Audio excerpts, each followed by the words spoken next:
Good afternoon, good morning, sorry, good morning. Hello everybody and welcome. Hi Instagram. Welcome to Friday the 30th of June and I'm back with my social media updates, my live streams. So I am streaming today on my Facebook page and on my Instagram account, so hello to everybody, and this will be why I'm kind of switching between the two. Yes, so thanks for bearing with me last month. Didn't get a chance to live stream because I was off doing lovely things like getting married and going on honeymoon. So I had wanted to try, but sadly where we were the internet connection was not the best. But I am back and I've got a jam-packed update for you. There's been so much going on this month, so hoping that this information is going to be really valuable for anybody new who's going to be watching live or on the replay. What happens is once a month I come onto my Facebook page and live stream and basically talk about all the things that have been going on in the world of social media, communications and marketing that month. And kind of then discuss how that has an effect on you as a business.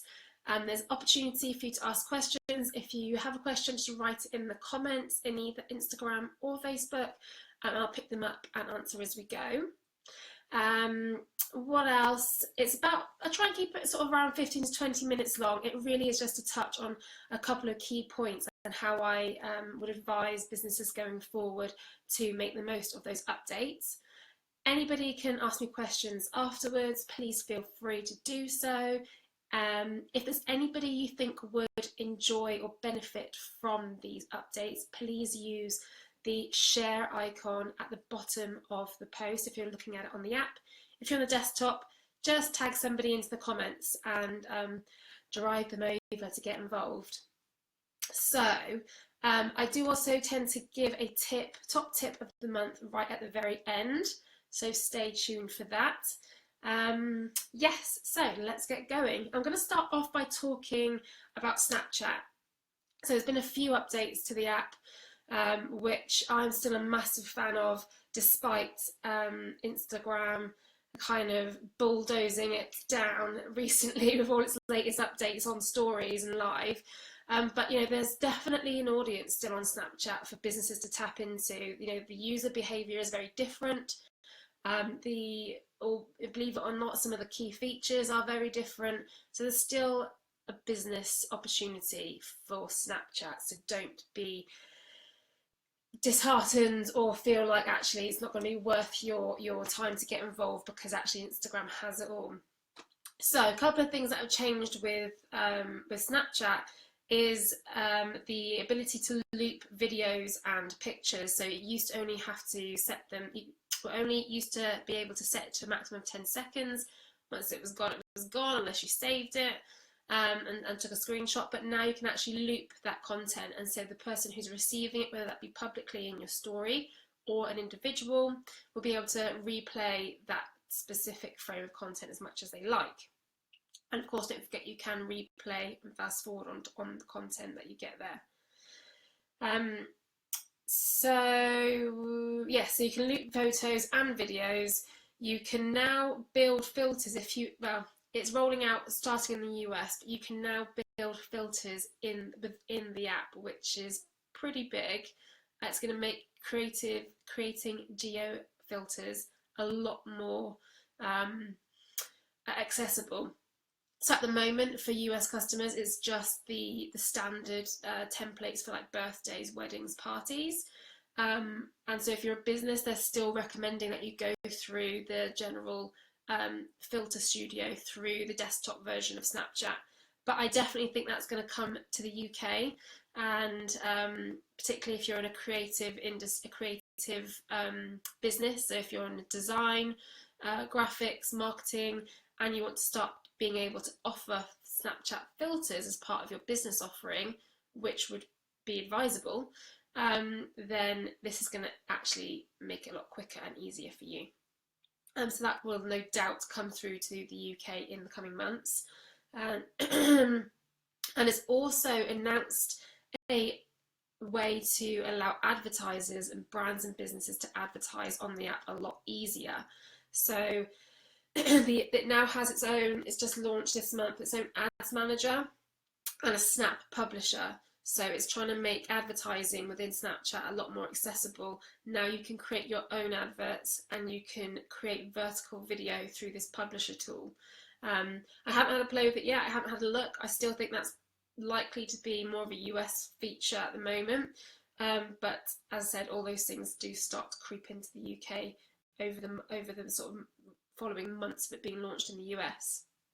And I think that's definitely a key component to making Snapchat much more a viable marketing tool for many businesses, if they can start to see how it works and see the results that they're getting. And it will also connect you with partners that Snapchat has that are actually experts in creating vertical video and adverts on the app. Cool. Lastly, on Snapchat, if you do use it or you're familiar with it, they have recently launched a function called Snap Maps. If you haven't heard it, or you haven't seen sort of bit of controversy, this now allows you to pinch out of your main screen, and you will get access to a map of your where you are and local areas, and you can see where all your friends are on this map. Now, might sound quite cool. You can see what content they're creating. You could scroll around the whole of your local city or town and see what's happening on Snapchat in that area. But actually, there's quite a danger with that, I think, because if you then pinch down further onto the map, you can actually get a very detailed view of where those people are. So there's a bit of concern, I think, around safety for young people in particular. You can switch that function off. It's called ghost mode. You need to pinch down into the maps section of the app and then switch off in the settings. If you do have young children, friends or family who use Snapchat, please talk them through this new function and ask them to switch it on to ghost mode. Because if they have people that are publicly viewing their stories, then they're going to have that data available to people. So there is quite a safety issue there. So yeah, I definitely recommend having that chat with those people. Cool, so that's Snapchat. If you've got any questions about that, again, hit me up in the comments. Let's move on to Twitter, just quickly. There's been a new look on Twitter. A lot of people talking about the new look. I really like it. It seems a bit to some kind of, what was the point? They didn't really get to why they needed to change, but I think a refresh is as good as any. It just means that some of the icons on Twitter have changed to... Sorry, just switch that off. I hope that didn't come through. Did that phone ring there? Fail. Live stream fail. Yeah, so it just means that there have been a couple of changes to where the location of each icon is. So now you swipe across to access your profile on the iOS app on Twitter. But it has updated one element. Tweets and retweets, replies and retweets are now processed in real time. So you don't have to keep refreshing your app or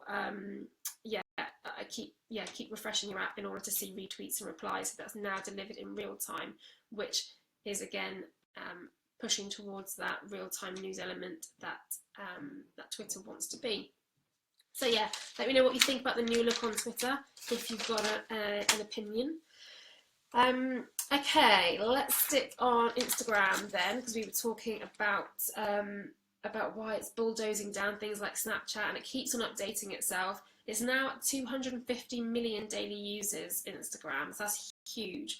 In comparison, Snapchat has about 167 or so total. So it really is building momentum. And some key things that have changed on Instagram this month: you can now save live video, which is going to increase its use massively so, because Again, when you live stream on Facebook, for it to be able to be available as a replay on your page is going to keep the momentum and the reach working for your audience. People will be able to come back and get that content, let alone share links to it as well.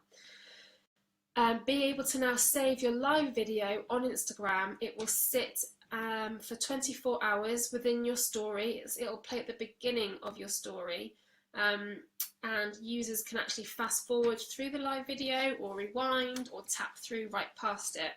So if you're heavily on Instagram as a business and you're starting to use the live video function, you can actually start to tell your customers and your audience that they'll be able to come back to what you're doing at a later date if they happen to miss it. Not yet available. It's not yet going to be sitting on your actual grid, which I think is a good thing. So that's still going to be for all your pictures and your shorter video, product videos. But yeah, live video replays is a good thing, definitely. It's also launched some artificial intelligence to block spam and offensive comments. So that came out yesterday, I think, and I'll share some links to the articles that some of this news has come from in the comments below afterwards. But yeah, it's now introduced some AI technology that will automatically ban and filter out offensive comments that are coming through on the app, which is a great way to ensure safety, really, and take responsibility over individual safeties. I think also within the settings, it's now automatically set to block profanity and block offensive terminology, which, you know, is brilliant. You can turn that off yourself through your settings. But yeah, good to see them using technology to kind of take some corporate responsibility there and around safety on the app. So that's good. And then lastly on Instagram, what launched earlier in the month was location and hashtag tagging in stories. So stories were only really available to your followers, or if it got suggested on the top of the bar in the search bar when you opened up your discovery section on Instagram. Now, if you create a piece of video or a picture, put it onto your story, if you tap the sticker icon, you can actually add a location based on your geo location services on your app, on your phone, sorry, and you can also have a hashtag search. Put a specific hashtag for your content to then be found in specific searches. So that's really key for businesses because it's going to help bring you more exposure. And if you're not a sort of bricks and mortar business, you can tap into key areas around you where people might be searching. So think about landmarks, buildings, counties, local areas. If people are going to be searching those keywords, those key locations, then put those in your stories, just to give yourself some more exposure and some more reach. Cool, so what's time? 1:15. That was Instagram. We looked at Twitter. Before I get onto Facebook, we'll look at LinkedIn. LinkedIn has introduced a new one reply for messages. I'm not sure if anybody's noticed that. Just to help you manage your messaging, manage your inbox a lot easier. You can now it will come up with some suggested replies basically, and that includes emojis or some short comments. Thank you. We'll call you back later, or I'll come back to this, whatever, or thumbs up, as I get a lot in my. So yeah, so one reply for messages. It's also rolling out a new feature which is similar to Who Viewed My Profile, or it seems similar to Who Viewed My Profile. It's called Search Appearances. Yeah, Search Appearances. And it's actually going to show you how many people and who has found you in search on LinkedIn. So not necessarily actively clicked and had a look around your profile, but everybody who's seen you in their search results. And then it'll tell you their titles, their companies, and all that detail, and their names. So you can actually decide strategically whether that's worth you then reaching out to those people. And then coming soon alongside that, they're going to introduce a keyword results basically. It will start telling you what keywords people are finding you under on LinkedIn. So that's going to be quite integral, I think, to somebody who's a business or job hunting. If you're looking for public speaking work, etc., knowing what keywords people are finding you from is going to be important for your strategy, because actually if people are finding you under sales and marketing and you want to be found for PR and comms, then you need to adjust some of your SEO and your terms on your profile. So yeah, that'll be coming out in the future, and I'll keep you updated with that. So okay, lastly, last few minutes then, guys. Facebook, all big changes to Facebook this month were around groups reaching over 1 billion users a month now. So Facebook are going big on Facebook groups. They are respecting the size of certain groups, the admin functionality, the community management aspect, and they're starting to develop features because of that. So they are you can now access group analytics, which is huge. I know a lot of businesses who run Facebook groups that have always been wanting to get their hands on some analytics to say, you know, what's been successful, who's the most engaged person, how has this group grown. Yeah, so they are now available, and I'll share some screenshots in the comments. But if you go to manage group, it's down the left hand side, and you'll get some analytics there. So they are starting to roll out group post scheduling if you're an admin. So you can do this through something like Hootsuite at the moment, but it's now rolling out the ability to schedule within the desktop or the app version of groups. So that will help with time, particularly if it's a large group that demands a lot of community management. You can also which I don't know if it's relatively new, I think it's quite old, but I suddenly picked up on it the other day, because you can set up questionnaires in Facebook groups now to filter out membership requests. So if you go into the admin settings and the member requests, there'll be an option to ask members questions, which if you're getting regular requests to join, this can help you filter out actually who's who and are they going to bring any value. So yeah, and not just come in and spam and dump a load of stuff and not engage. So yeah, you can actually set up a questionnaire and a form for people to join. So that's groups. What else on Facebook? They're testing a new feature on pages. I don't know if everyone's been seeing Facebook pages. On the cover photo, you can now add a line of text, which seems bizarrely irrelevant, but who knows why they've introduced that at the moment. It could be for, I don't know, SEO purposes maybe, or it might just be about making the about information, so what you are, who you are as a page, more viewable instantaneously to those who visit your page. So yeah, if you do see it, have a play. I mean, the bad thing is that on mobile phones, I don't think it looks too great. I don't think it sort of resonates or it transfers very well as it from your mobile app view, but desktop it doesn't look too bad. You just have to be quite specific. You need to revisit basically the picture that you use as your cover photo, because I've seen some people with a whole load of white text over really dark cover pictures, and so usability wise it's not looking great. So yeah, revisit those, take a look, have a play. It automatically pulls through what you've got in your description section under about on your page. Yeah, so with revisiting that, and I think that is basically it on Facebook, guys.